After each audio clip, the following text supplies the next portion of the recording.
And today we're doing something a little different. We're not actually going to be drinking tonight. Diane has to still go and drive my kids, and I have a lot of cidering to do. So what we're going to do is we're going to prepare something that we're going to drink hopefully in February. Right. So you guys will have to like deal with us live in February again when we try this out. So what we're going to do is we took a bunch of frostbite apples. They're really, really tiny apples. And we have a gallon jar.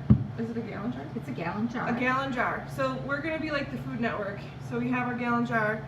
We take our apples. We use our core and slicer, and they're super juicy and they're super tiny. And then we're going to fill up this jar. And what kind of apples are those? Oh yeah, they're frostbite apples.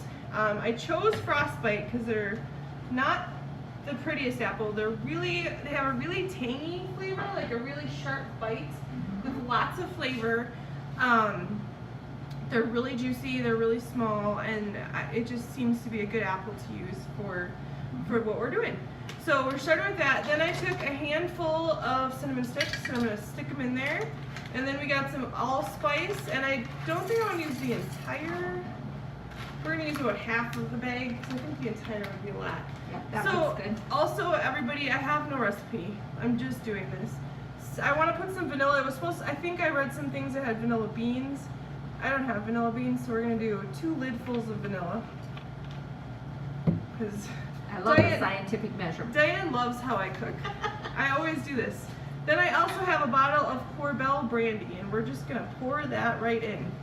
You could probably use a cheaper version of brandy, but I grew up, my dad always had a Corbel on the rocks when he had a drink, so I thought it would be bring back good memories. So it looks like it's going to use the entire bottle of Corbel. Awesome. And then what I'm going to do, I'm going to put the lid on, and we're just going to shake it up a little bit. There's really no reason to shake it. But I might want to stir this a little, just to get some of that down. Alright, we're going to undo the lid. I need like a stirrer. We're going to get a stirrer. So what we're going to do then after this is done, all we do is just let it sit. I'm going to make sure the fruit flies don't get in there. It's just going to sit, probably, there we go, we got a stirrer. And I just want to get those cinnamon sticks sort of in there so they really start to get flavorful in the apples.